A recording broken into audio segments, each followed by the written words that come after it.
네, 이어서 수업을 좀 진행하도록 하겠습니다. 일단 먼저 화면을 공유하도록 하겠습니다. 전체 화면을 먼저 해야겠네요. 하고 공유하겠습니다.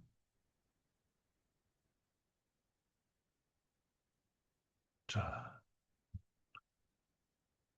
이제 교류에서 가장 크게 우리가 어떠한 걸 얘기를 할 때 첫 번째 회로에서 이제 직류에서는 전압을 얘기했었고요.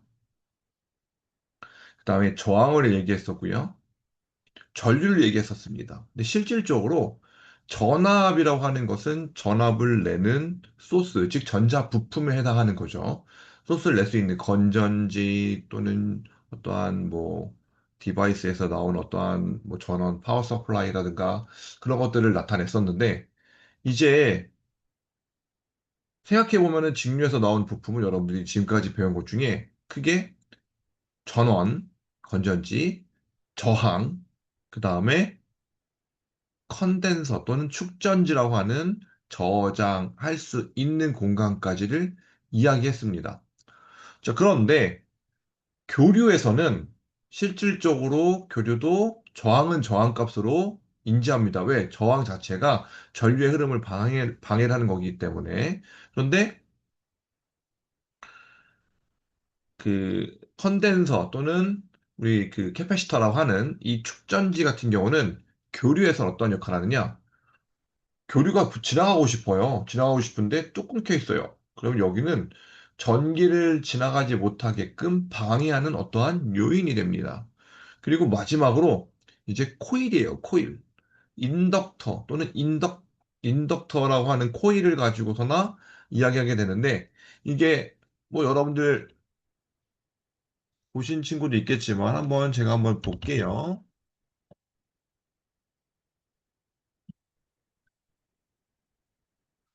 컴퓨터 회로를 켜보면은 이런 식으로 이런 식으로 감싸가지고 코일이 만들어져 있는 경우가 종종 있습니다. 그래서 인덕터라고 하는 것이 직류에서도 사용이 되고요. 그리고 교류에서도 사용이 됩니다. 근데 직류와 교류가 조금 다르긴 하지만 어쨌든 이 코일에서 감겨가지고 발생하는 어떠한 일들이 있어요.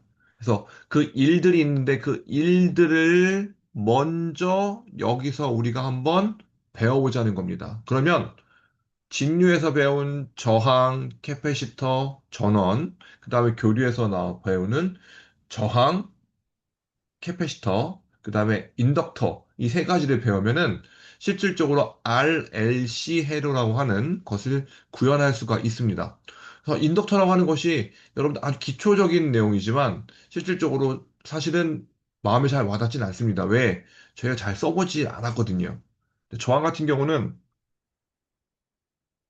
중학교 때도 써보고 그다음에 뭐 고등학교 때도 써보고 한 친구들도 있을 거예요. 근데 인덕터 같은 경우는 잘 안 썼어요. 인덕터 자체를. 근데 인덕터를 갖다 가장 많이 쓰게 되는 것은 일반적으로 모터입니다. 여러분들이 쓰고 있는 전기 모터는 전부 다 코일 건선을 감아가지고 사용하는 경우가 굉장히 많아요. 그래서 거기에 얼마만큼 코일을 잘 감아 놓느냐, 그리고 얼마만큼 고정자와 회전자를 잘 설계하냐에 따라서 모터의 효율, 모터의 성능이 좌우가 되고, 어떤 거는 고 RPM을 돌릴 수 있고, 어떤 거는 고토크가 나올 수 있게끔 구성할 수가 있습니다. 어쨌든 인덕터 같은 경우는 직류와 교류에서 다른 역할을 하지만 우리 회로에서는 뗄래야 뗄 수가 없다라는 것을 이해하시면 됩니다. 기본적으로 하지만 이 인덕터라는 것을 잘 모르기 때문에 여러분들이 요번에 코일에서 코일이라고 하는 이 인덕터이 칭칭칭칭 감겨있는 구리선이 감겨있는 곳에서 전기가 흘렀을 때 어떠한 일이 발생할 수 있을 것인가를 머릿속에 염두에 두고 왜냐면 우리가 잘 모르거든요. 염두에 두고 그다음에 인덕터의 전류를 방해하는 코일이다라는 것을 염두에 두신 다음에 시작하시면 좋을 것 같습니다. 자, 인덕터는 솔레노이드 밸브란 게 있어요. 특히 뭐 유압이라든가 저희 예전에 어 제가 가지고 있는 게 있는지 모르겠지만 잠시만요. 가지고 있는 게 있을 것 같기는 한데 네. 아, 있네요. 예.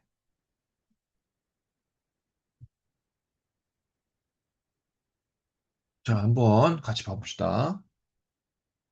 화면이 안 나올까요? 아, 여기 보이시죠? 요거. 저 화면 오른쪽에 나오는 조그만 화면에 보면은 요게 솔레노이드를 활용한 스위치입니다. 스위치여가지고 여기에 밖에서 전압을 딱 걸어주는 순간 스위치에 자기장이 걸리면서 탁 하고 달라붙어요.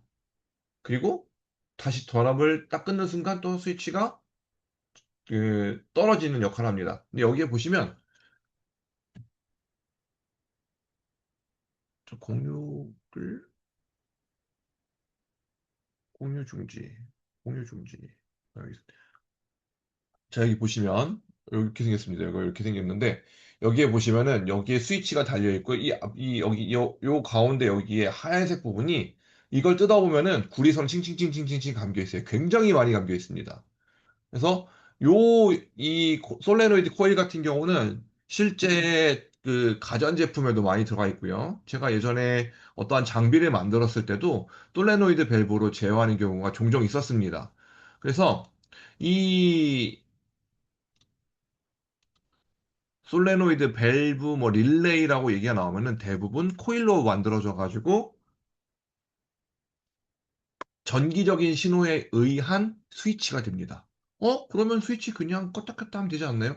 근데 껐다 켰다라고 하는 것은 물리적인 스위치죠. 사람이 누군가 제어가 필요한 거고, 이 제어라고 하는 것은 실질적으로 물리적인 스위치는 어떠한 한계가 존재합니다.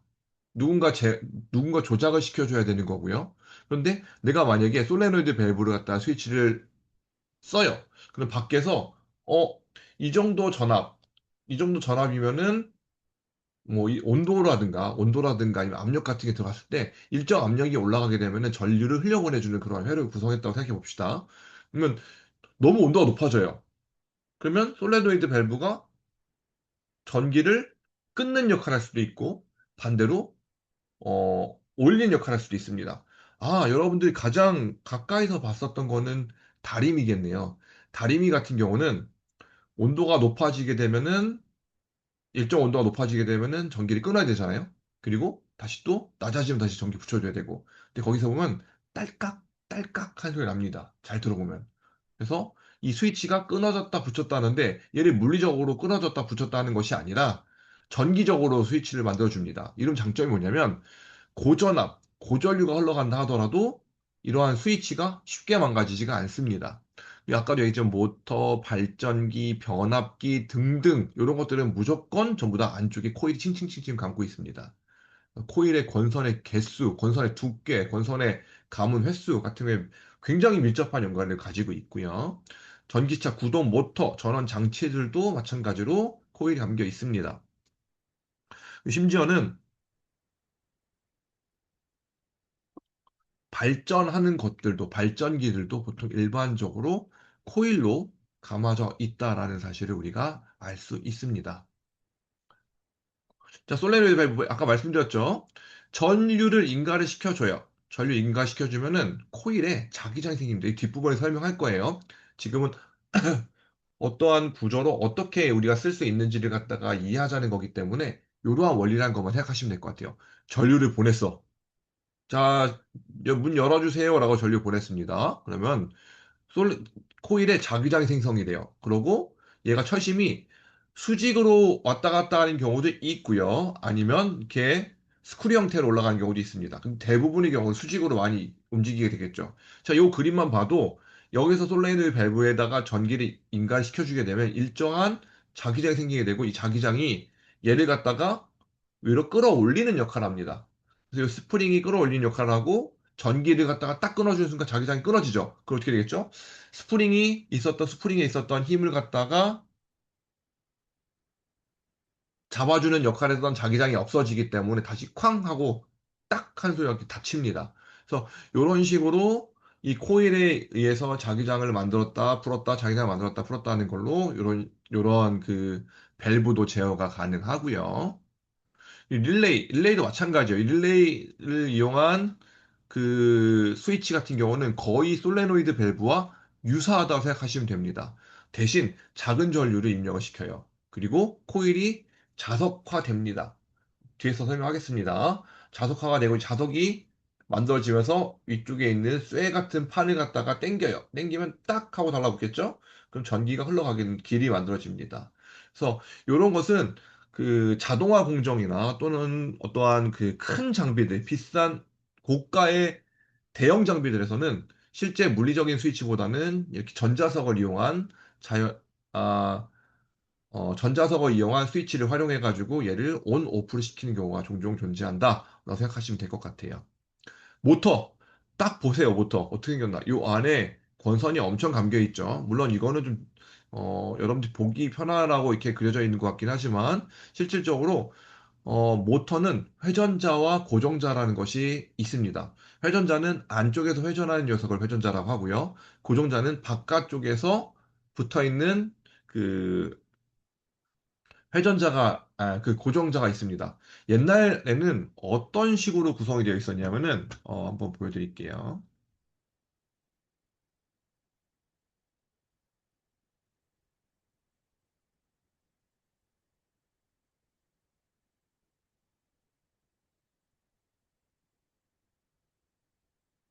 어,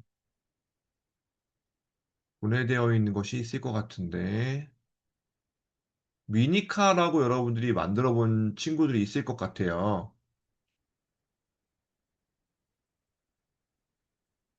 어, 미니카 모터 같은 경우는, 어, 어떻게 돼 있나.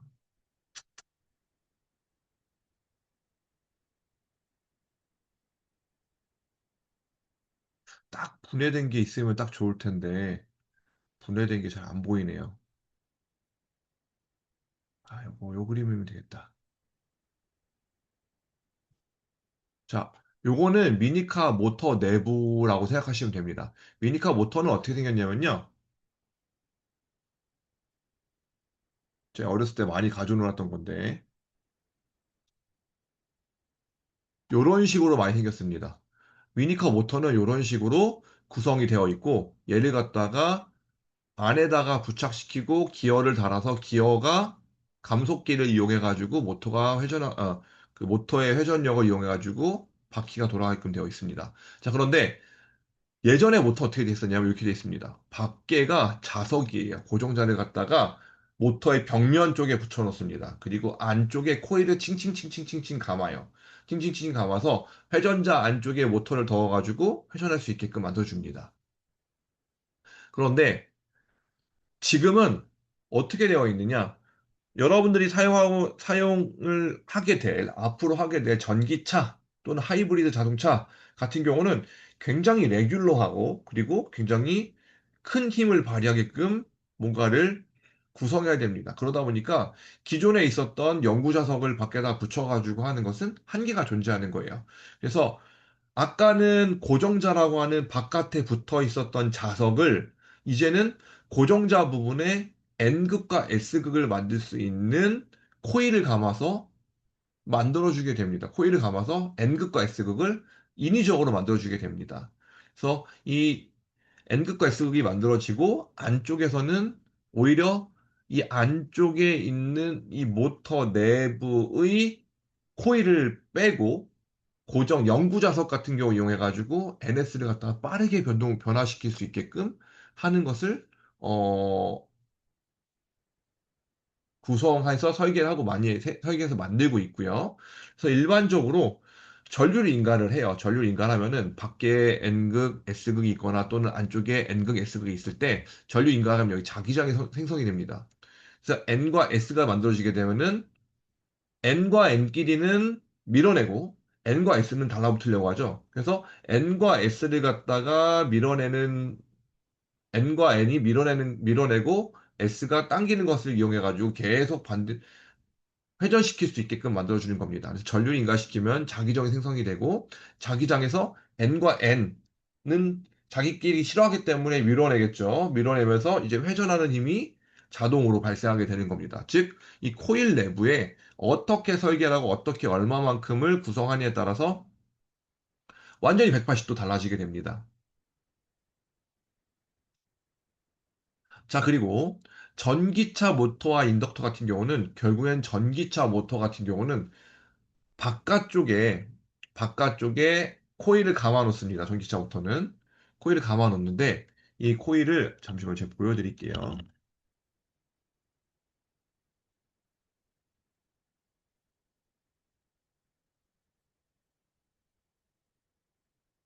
제가 아까 그려놓은 그림이 있어요. 그려놓은 그림이 있어가지고 그거를 활용해서 조금 설명을 드릴게요.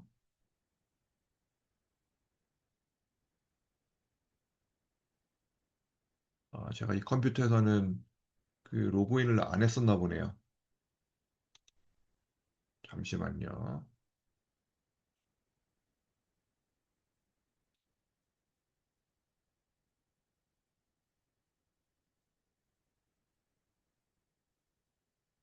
그림을 보시면 조금 더 쉽게 이해가 되실 수 있습니다.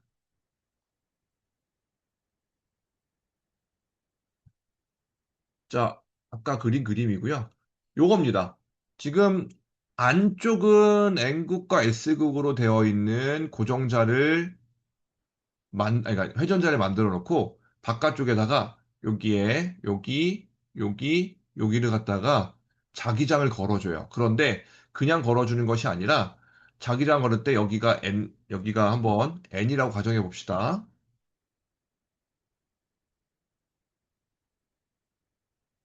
N,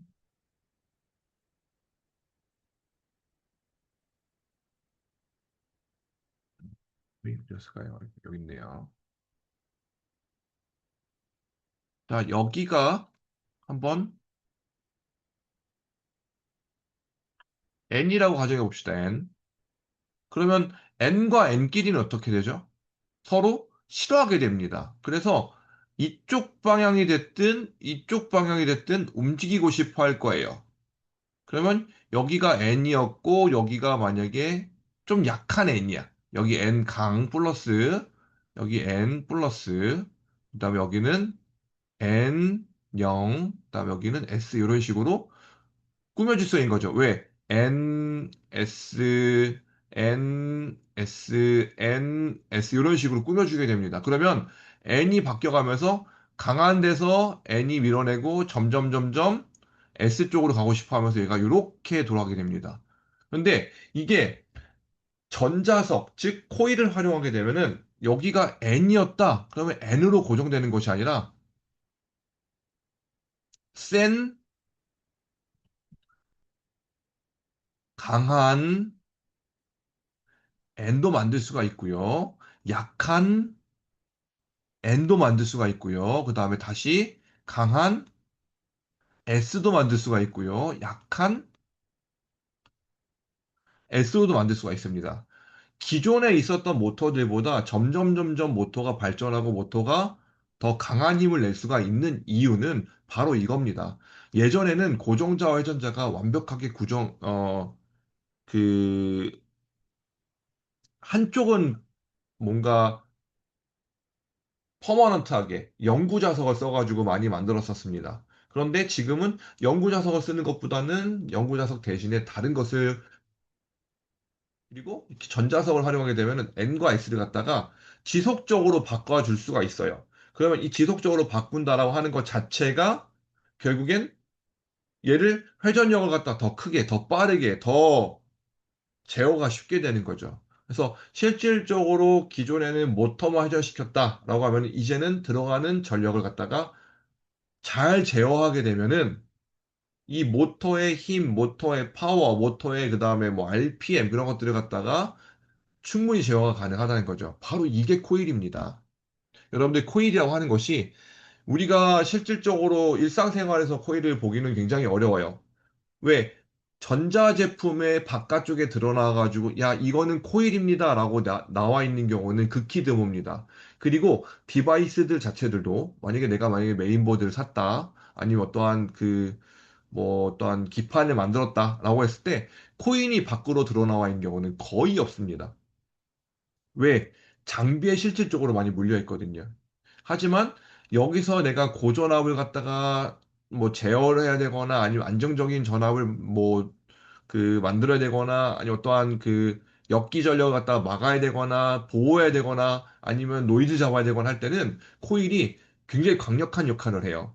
그래서 이 코일을 갖다가 여러분들이 눈에 보이지 않는다 해서 많이 안 쓰는 것이 아니라 실질적으로 여러분들이 매일 타는 엘리베이터도 들어가 있고 모터에도 들어가 있고 모터가 들어가 있는 모든 회로나 부품에는 이 코일이 들어가 있다라고 판단하시면 될 것 같아요. 자, 이제 이렇게까지 20분 동안 열심히 코일에 대해서 아이고 죄송합니다.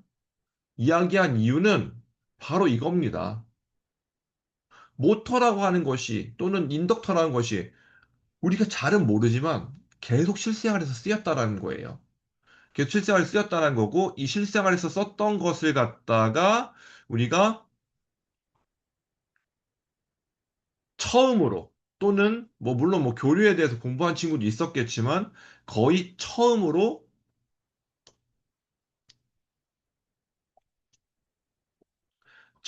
배운다. 그렇기 때문에 제가 이렇게 뭐 거의 20분, 25분을 들여가지고 우리가 코일은 가까이 있다. 우리가 자주 사용하고 있다. 라고 이야기하는 겁니다. 자, PMSM이라고 하는데 이거 같은 경우는 P는 퍼머넌트고요. S는 싱크로너스입니다. 그래서 이 자석이 두 가지가 전기차에서는 이 두 가지 자석을 쓰게 되는데 이것도 마찬가지로 고정자 같은 경우는 삼상권선으로 되어 있어요. 삼상권선 뭐냐면 아까 앞에서 그림에서 보여드렸던 것처럼 밖에 있는 이 자석의 역할하는 녀석들이 권선으로 묶여 있습니다. 다만 이 안쪽에 회전체 안에 쇳덩어리가 들어가 있냐 또는 자석으로 들어가 있냐에 따라서 이렇게 방식이 바뀐다라는 거죠. 그래서 이 자석으로 되어 있는 것이 어떠한 역할을 하느냐. 그러니까 바깥쪽에 있는 고정자는 즉 밖에 붙어 있는 고정자는 회전하지 않기 때문에 고정자입니다. 고정자는 둘 다 코일로 감아가지고 자기장을 만들어냅니다. 근데 거기서 안쪽에 있는 녀석을 영구 자석을 쓰느냐 아니면 철심을 쓰느냐에 따라 달라지게 되는데 요 세부적인 내용은 좀 깊이 들어가야 되지만 실질적 연구 자석을 쓰면은 더 훨씬 더 큰 힘, 더 빠른 속도 그런 걸 얻을 수 있습니다. 왜냐면 내가 이 연구 자석이라고 하는 것 자체가 이미 N극과 S극이 있기 때문에 바깥쪽에서 NS만 제어하게 되면은 쉽게 이거를 갖다가 더 회전시킬 수 있겠죠. 그런데 단점은 뭐냐면 영구 자석입니다. 뭐 네오디움 자석도 있을 수가 있고요. 아니면 코발트 같은 거 갖다 넣을 수도 있고요. 근데 이 영구 자석이 진짜 영구냐? 는 생각해 봐야 됩니다. 그러니까 어떠한 물질을 갖다가 자기장을 띠게끔 자석화시킨다고 하는 것은 외부에 어떠한 요인을 둬가지고 강하게 에너지를 줘서 얘를 정렬을 시켜줍니다. 이거는 물리적인 얘기인데요. 어떠한 이 물질을 갖다가 정렬시켜주게 되면은 N과 S를 띌 수 있게끔 만들 수가 있어요. 그런데 이 영구자석이라고 하는 것들이 사실은 완벽하게 연구가 아닙니다. 점점 자화 또는 자화 능력이라는데 자화 능력이 떨어지기 시작합니다. 그래서 일정 시간, 일정 수준을 많이 쓰게 되면은 결국엔 밖에서 있었던 자기장에 의해서 이 연구 자석이 물질이 조금씩 변할 수가 있습니다. 그래서 이 자기장 초반에는 이 연구 자석이나 아니 어떠한 회전자 연구 자석의 경우에 훨씬 더 좋지만 실질적으로 영구 자석이 아닌 유도 자석, 즉 바깥쪽에 이쪽이 N극으로 되어 있고 얘가 그냥 쇳덩어리 되어 있어요. 그러면 N극이 이쪽은 당연히 S극으로 맞닿아 있는 부분이 S극으로 바뀌게 됩니다. S극으로 바뀌게 되고 그 반대쪽은 N극이 되겠죠. 그런 식으로 유도해가지고 얘를 모터를 갖다 제어할 수 있게끔 하는 방법이 있습니다. 이건 유도 모터예요. 그런데 얘는 자화되는 성능이 따로 필요 없죠. 왜? 바깥쪽이 N극과 이쪽이 S극이기 때문에 N과 S가 주기적으로 바뀔 수가 있고 지속적으로 바꿔줄 수가 있습니다. 다만 이 앞에 있는 영구 자석을 활용한 것보다는 유도 모터를 같은 경우는 이 철심을 유도해서 쓰는 거기 때문에 살짝 느려요. 반응이. 하지만 장점은 오랫동안 쓰더라도 똑같은 성능을 낼 수가 있는 거죠. 만약에 단기적으로 팍 하고 출력을 뽑아내야 되는 거다 라고 하면은 아마 안쪽이 연구 자석으로 되어 있을 겁니다. 그런데 전기차는 최소 지금 뭐 전기차들 많이 쓰는 사람들 보면 20만 킬로, 30만 킬로들 많이 타잖아요. 그러니까 20만, 30만을 탄다라고 했을 때 그 20만, 30만을 타는 그러한 구조로 되어 있는 것들을 어, 연구자석으로 버틸 수 있느냐? 처음에는 연구자석도 버틸 수 있습니다. 더 높은 출력을 낼 수도 있고요. 하지만 더 안정적이고 또 변화가 없다라고 하는 것은 그냥 철심을 이용해 가지고 밖에서 유도시킨 자기장이나 또는 그러한 그 자기적 성능을 가지고 만드는 것이 좋다라고 해서 현재는 많이 이렇게 유도 모터를 쓰고 있는 상황입니다. 그래서 고정자의 삼상 교류가 흘러 들어가고 이때 아까도 얘기했죠. N극 강한 거, N극 좀 덜 강한 거, N극이 거의 없는 거, 그다음에 S극. 이런 식으로 만들어줄 수가 있어요. 왜?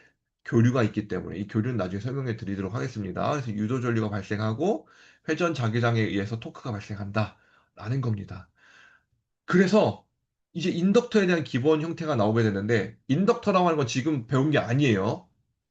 저희는 요 상태, 즉 철심 안에 코일을 감아가지고 요것이 인덕터다. 그리고 인덕터는 어떠한 종류가 있다라는 것까지만 얘기한 겁니다. 그래서 이것을 가지고 우리가 추가적으로 앞으로 더 설명을 진행하도록 하겠습니다.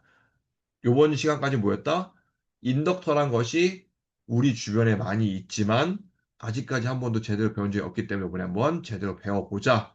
그리고 교류에서는 R, R은 저항이죠. L은 인덕터입니다. C는 캐패시터예요. 즉, 이 세 가지 회로만 알 수 있으면, 이 세 가지 회로만 완벽하게 이해할 수 있다면 교류에 대해서는 거의 많은 부분을 이해하셨다라고 봐도 무방합니다. 자, 일단 오늘 수업은 여기까지 하고 마무리 짓도록 하겠습니다.